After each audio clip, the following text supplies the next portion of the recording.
Order. Welcome back. Looking for an exciting year in financial institutions and insurance.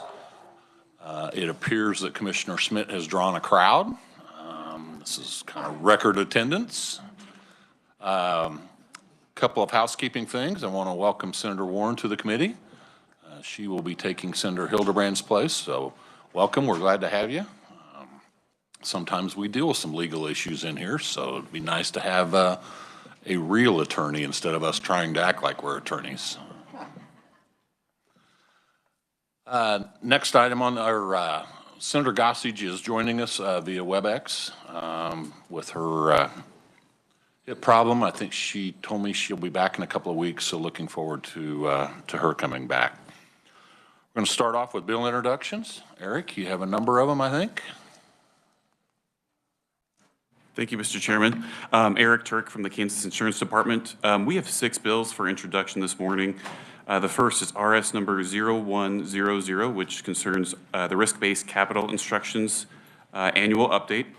RS number 0103, which concerns group-funded workers' compensation pools, and more specifically, there's a fix with their premium tax due date.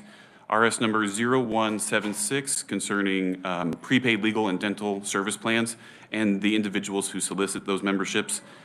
RS number 0180 concerning a technical fix there concerning agents refusing to pay premium to their companies. RS number 0181 concerning third-party administrators and their exemption from the Pharmacy Benefit Manager Licensure Act. And lastly, RS number 0200 concerning the insurance department's enforcement statute, and there's a technical fix there as well. So I know I went through this a little fast, Eileen, but I'm happy to share with you that list. Well, you have that number. You have those numbers right. Any questions? Is there any objection to introducing these 6 bills on behalf of the insurance department? Seeing none, they'll be introduced. Thank you, Eric. Are there any additional bill introductions? Okay, seeing none, we will turn our attention to our guest, Commissioner Vicki Smith. Vicki, welcome to the committee.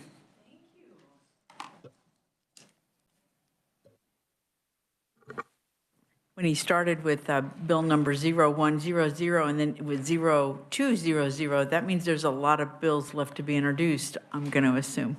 Just make sure that you understand that we will take really good care of RS 0100, risk-based capital. Exactly, and I know there's a good reason for that, but because the chairman would know that reason better than most. But anyway, well, it is a pleasure to be with you today. I really appreciate the opportunity to come and address you, especially on your first day as the FI&I committee. It's a great thing to see all of you, and I first of all, I want to start off by just thanking you for your service. I know what a time commitment that is, and what an effort that is to serve your constituents. And so welcome to Topeka, and thank you very much for serving and agreeing to run every time you do. I want to give you a update on the insurance department. That's what we were asked to do today.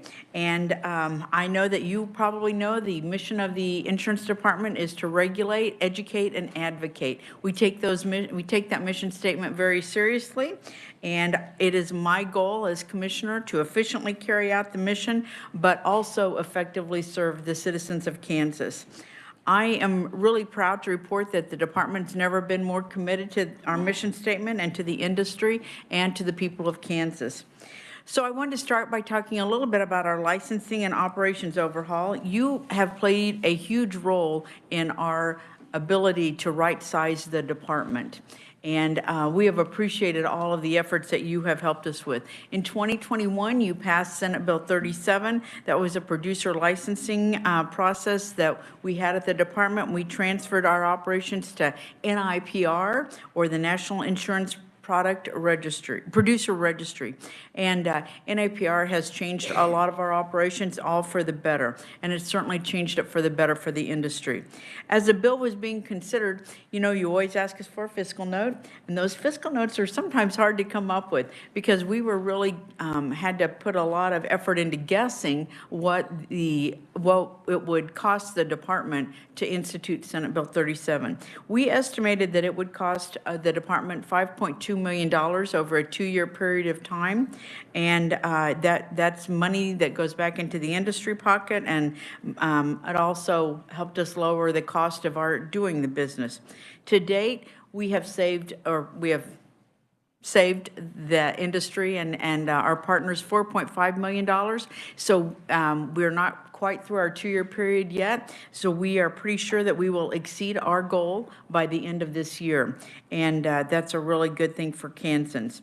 But it was just the beginning of the improvements to our producer licensing process. We've implemented live scan fingerprinting.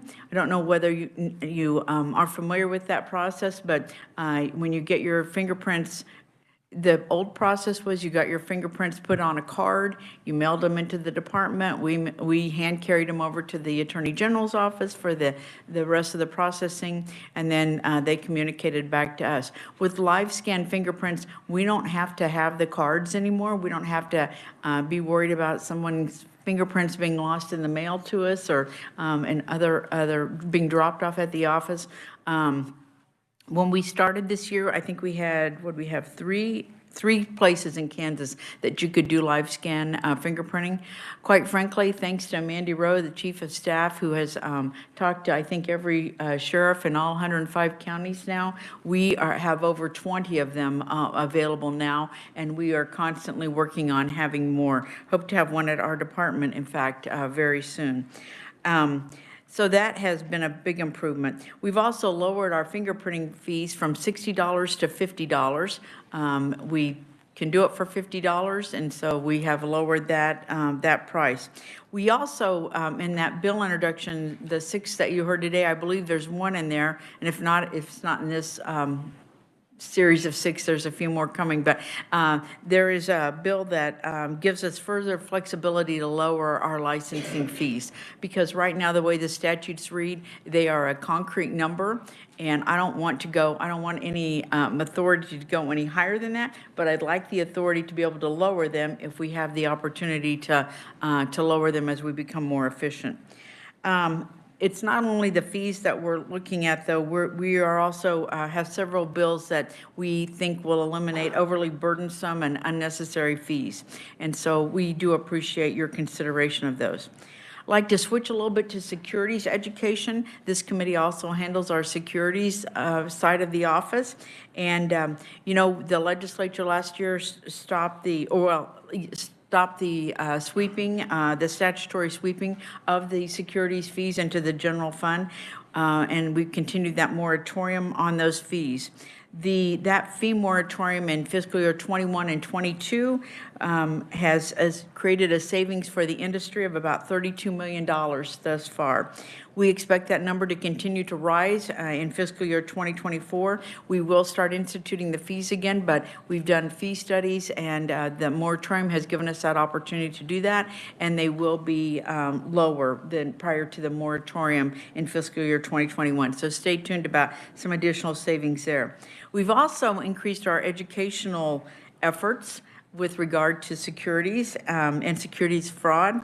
I got the opportunity, I think it was an opportunity, was a chance to probably fall flat on my face, but anyway, an opportunity to be on the field at the KU versus Iowa State football game, and then again at the KU versus K-State Sunflower Showdown. I can tell you that indeed the Kansas weather is a lot different October 1st than it is on November 26th. October 1st, it was a beautiful sunny day at KU.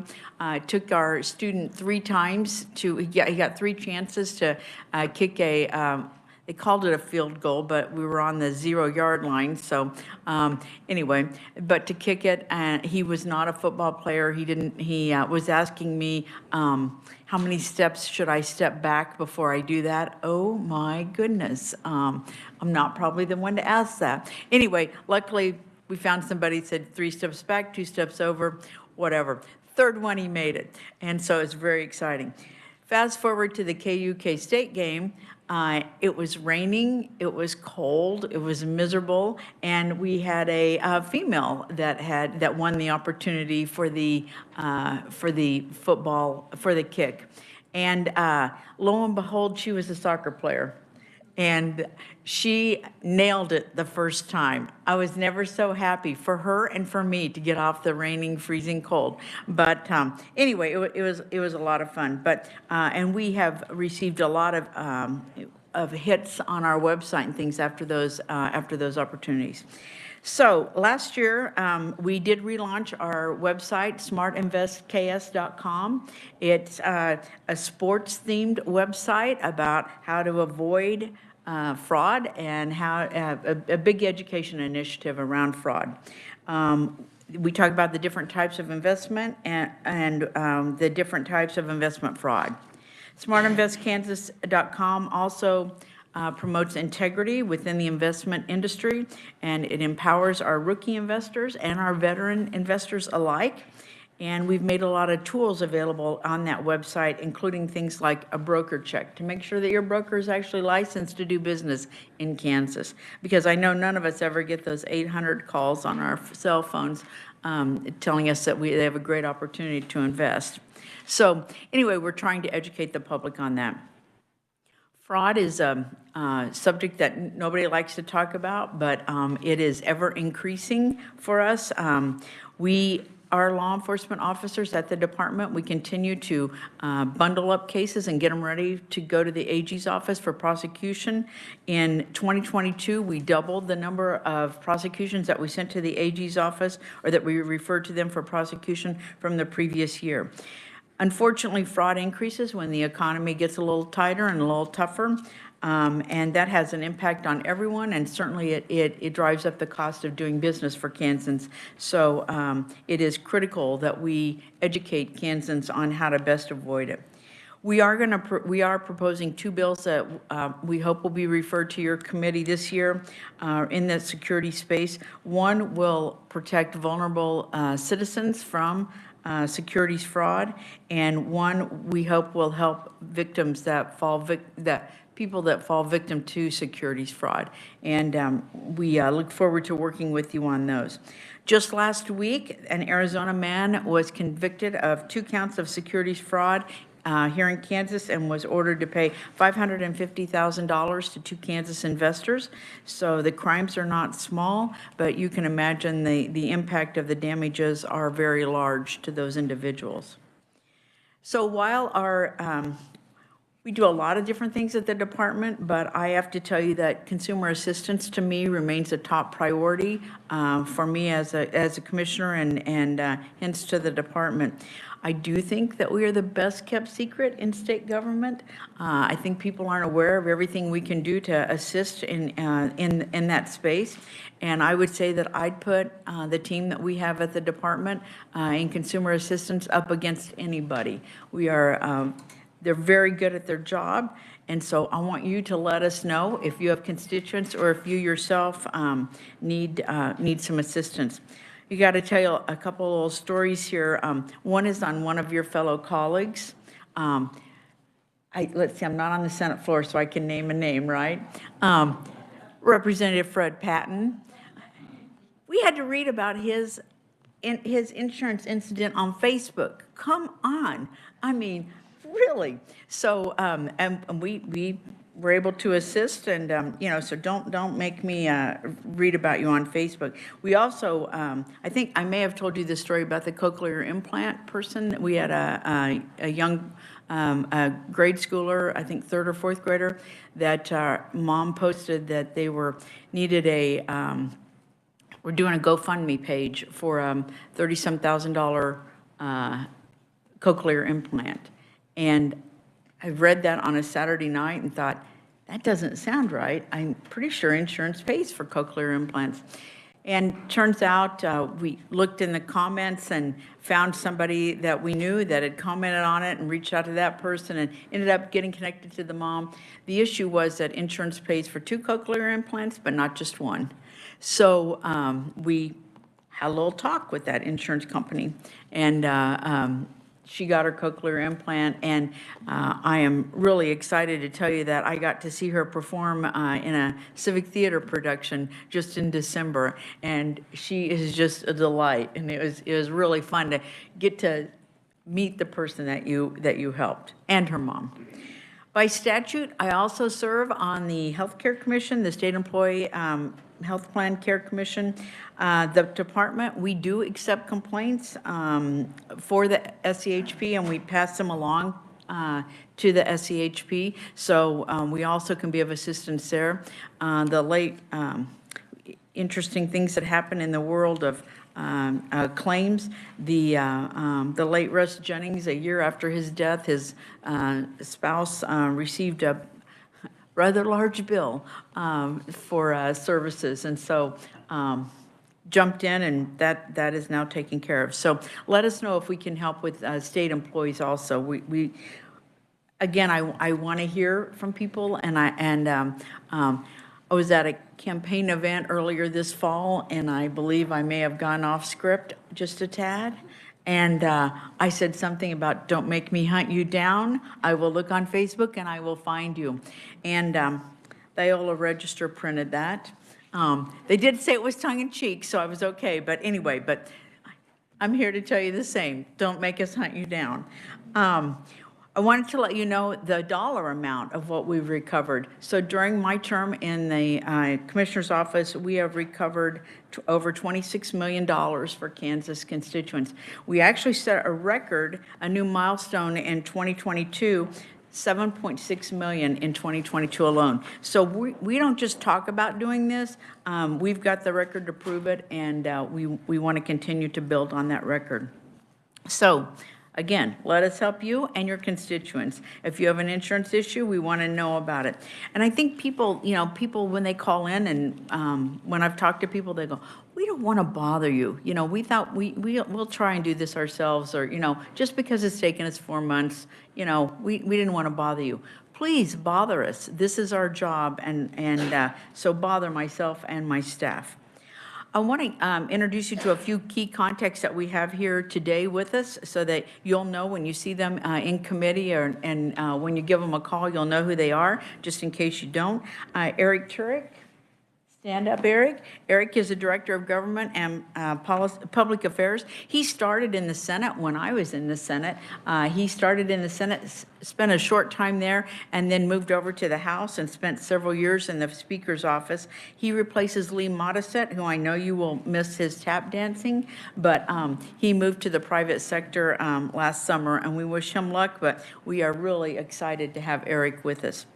Kyle Strathman is in about his first week second week now, right? Yes. Week 2. Okay, we're excited. He joined us. He has spent several years with the Attorney General's office and doing communication work for them. And he's already hit the ground running, and he is ready to help on any issues that you might have also. Leanne Crow. Leanne is my rock star. Leanne is a director of the Consumer Assistance Division.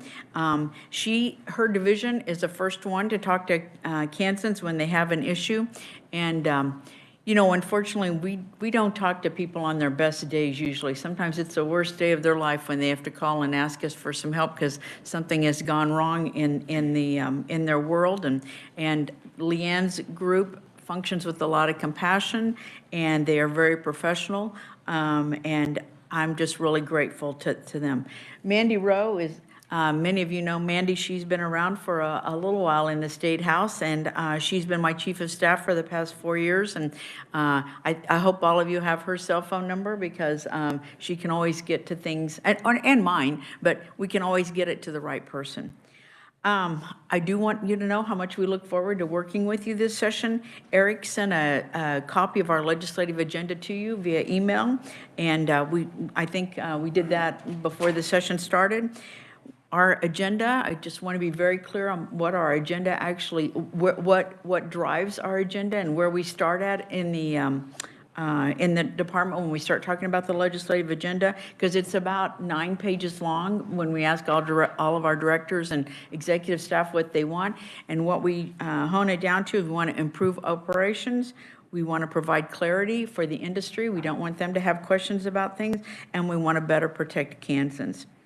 I do want to have a special thank you to Eileen because we have been bothering her since I think September or October. So it is public bribery.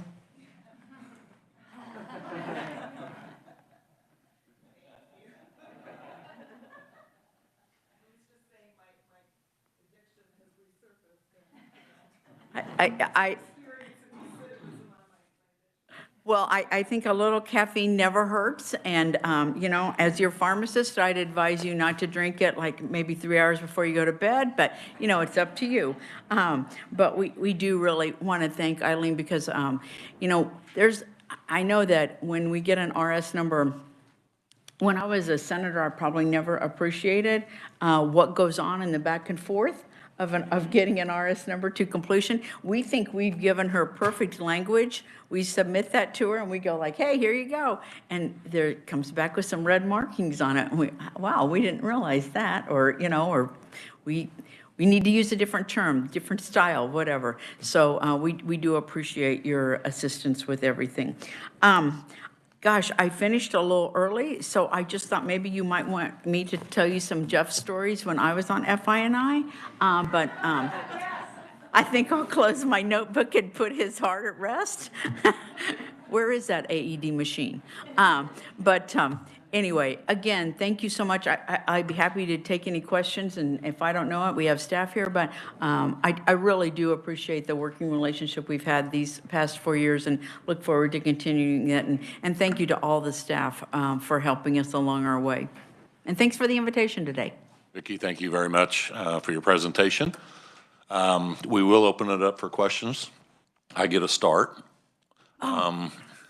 How do you see the current market, particularly PNC? Are we softening due to increase in security returns? Are we a little early for that? How do you see the overall market? Probably a little early for that. We are seeing some raise in premiums on the PNC side. You know, when it takes a longer time to get you put your car in the shop, it takes longer time to get the parts, to get it fixed. So you have a rental car longer. If you've tried to rent a car at on a vacation, you know how much tougher that is. Well, that's because people have rental cars now because they're waiting for their car to be fixed. So, you know, we're not experiencing, you know, I'm delighted to report we're not experiencing anything like in Florida where they had a special session just to address the PNC side of things. They had several companies leave Florida, not writing business there anymore, and you know, so we're more insulated, I guess, than some states. But I do think, you know, we're on the healthcare side, you know, we're doing okay with still having offerings out there, and so I think we're doing a lot better than some states. But it's a tough market for sure, and you have a lot of shopping going on. Absolutely. Committee, are there questions for the commissioner? Senator Fagg. Thank you, Mr. Chairman. Commissioner, thank you for your presentation and being here today. On the process of renewing licenses, you know, we went through that. Did we have a drop-off in people that applied? We kind of was worried about that a little bit. Have you been happy with the process, or had a lot of complaints on that or not? No, have not. You know, the thing was, we were about the last state to come on board at NIPR. So if you were licensed in multiple states, you had to, you licensed everybody, you licensed all your other renewals through your NIPR, and then you had to come to Kansas, and we had a whole separate process. But to answer your question on the appointment side of things, you know, you changed the law. We proposed a change, and you accepted that change on appointments. Some agencies we still had on the books that were had been purchased by others, and you know, we still had them on the book as an agency, and we needed to clean all that up. We had individuals, legacy.com became my friend because we'd look at the birth date of an agent, and they'd be 130 years old at this time, and they'd still be on our books as a licensed agent. So, you know, we were able to really clean up a lot of things, and the drop-off that we saw, we were pretty close to our target of what we thought we would see on that, but it has really cleaned things up. And, and now I feel like our agents have a couple of different resources when they have an issue. NIPR they can start with, or they can just come directly to us, but all that's working very smoothly. And the state-based system is at NAIC and NIPR also rolling out some new products, new services that will help you keep track of your CE much easier online. And that's a real plus.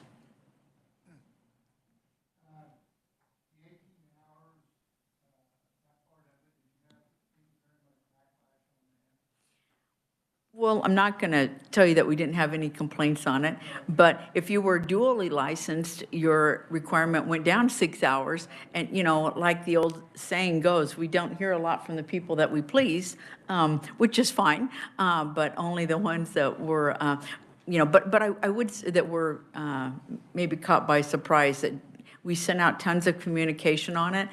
We've worked with those individuals that were kind of in some tight spots for a couple of days to renew and needed 6 more hours.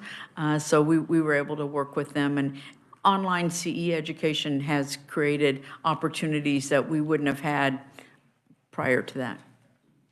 So. Committee, are there additional questions? Senator Dietrich? Thank you, Mr. Chair. I don't really have a question, but I do have a comment, especially since Leanne is here. So I just wanted to thank her personally for all the times you've come to the assistance of constituents in the district, because you answer the phone, or someone in your department answers the phone, and they respond quickly. And, the solution is usually there, and they just need some help finding it. So I just wanted to thank you personally, because you've really done a great job. Thank you.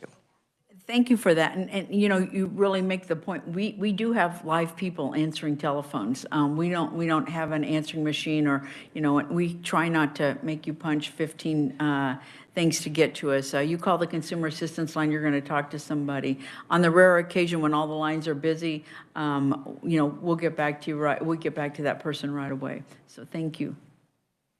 Senator Holscher?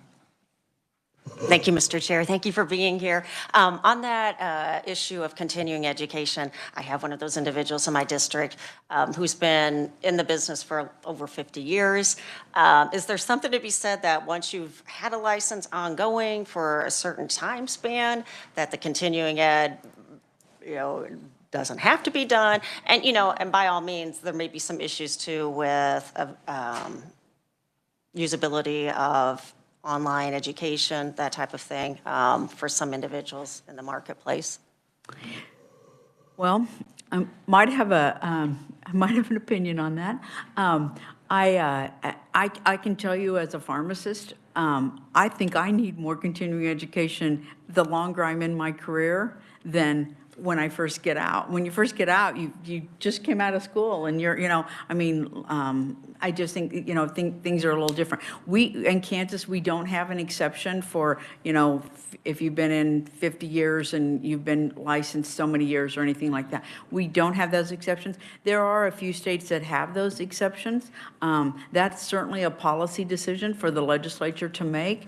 I do think that the CEs that are available online now are, they're readily available, and we can always direct people to those resources if needed.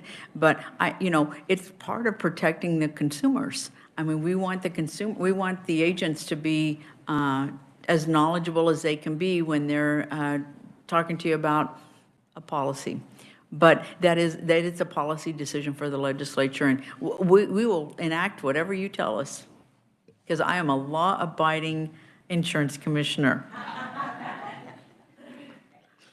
Senator Warren? Thank you, Mr. Chair, and thank you, Commissioner, for being here this morning. I'm replacing Senator Hildebrand because he is leaving the legislature for personal reasons, and we wish him well in those endeavors as well. I want to share a quick personal story and thank you and your staff, particularly Mr. Turek, in helping a constituent in my area who had a question. I have worked with Mr. Turek in the legislature, and so I had a direct line to him whether he wanted me to have it or not.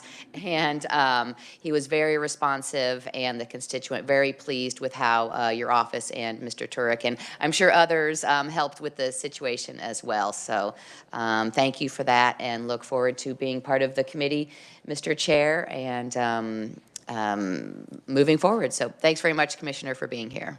Well, we're looking forward to working with you too, Senator Warren. It's going to be fun. And I agree with Senator Longbine. Sometimes we play attorneys, but we don't really have that legal education that we should have. So I think you'll be a great addition to the committee.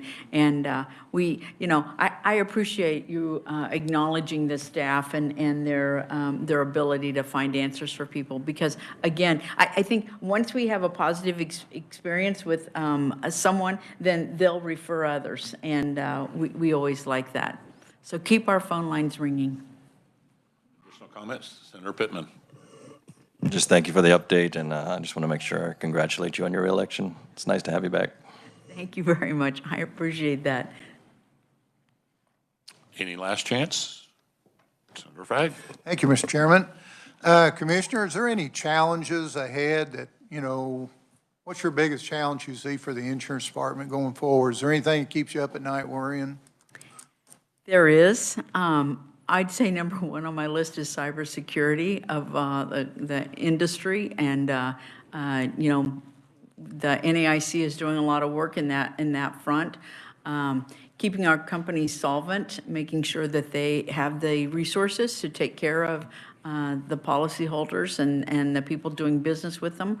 I don't think that really keeps me up at night, but that is something that's I do think about, and our financial surveillance division does a really good job, and we when we don't have the expertise to do what we need to do to effectively review a company, we go to contractors, and we've been very lucky to have very good contractors that assist us. So I think, you know, it's hard to find all the expertise you need in a department.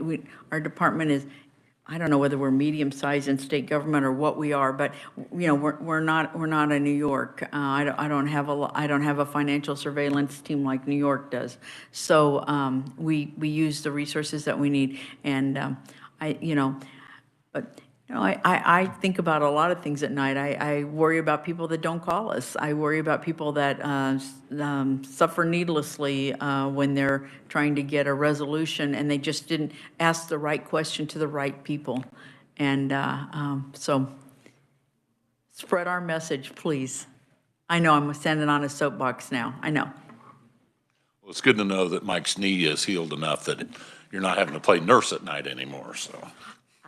Yes, it is, because I'm not a good nurse. I'm a pharmacist, and drugs are my friend. So, you know, no, I'm all kidding aside. He did fine, and it was, yeah. I think he and you could run you could both run around with your new knees now, the bionic men. But you're not fun to go through airport security with. I'll tell you that. That is true. His swimmer physique is much better to run than mine is, so. We'll let him do the running. I don't know about that, but I'll tell him you said that. He isn't too happy with some of the postings on Facebook. Okay, anything else for Vicki? Vicki, thank you very much. We look forward to working with you throughout the session. Thank you so much. Let us know if we can help. Committee, in your packet are the rules. There is no changes from the rules from the past 6 years or however long I've been doing this. So mainly for you, Senator Warren, we're a pretty easy committee to work with. I don't think you'll have any problems. So. Anything else? Okay, we will meet again tomorrow. We'll have a presentation from Alan Conroy with Capers. Some of it will be redundant. Some of it you've seen, but some of it will be new, and we'll be able to dig in a little deeper on the presentation that he's given the legislature. We can dig a little deeper and talk about things like that. So With that, we're adjourned.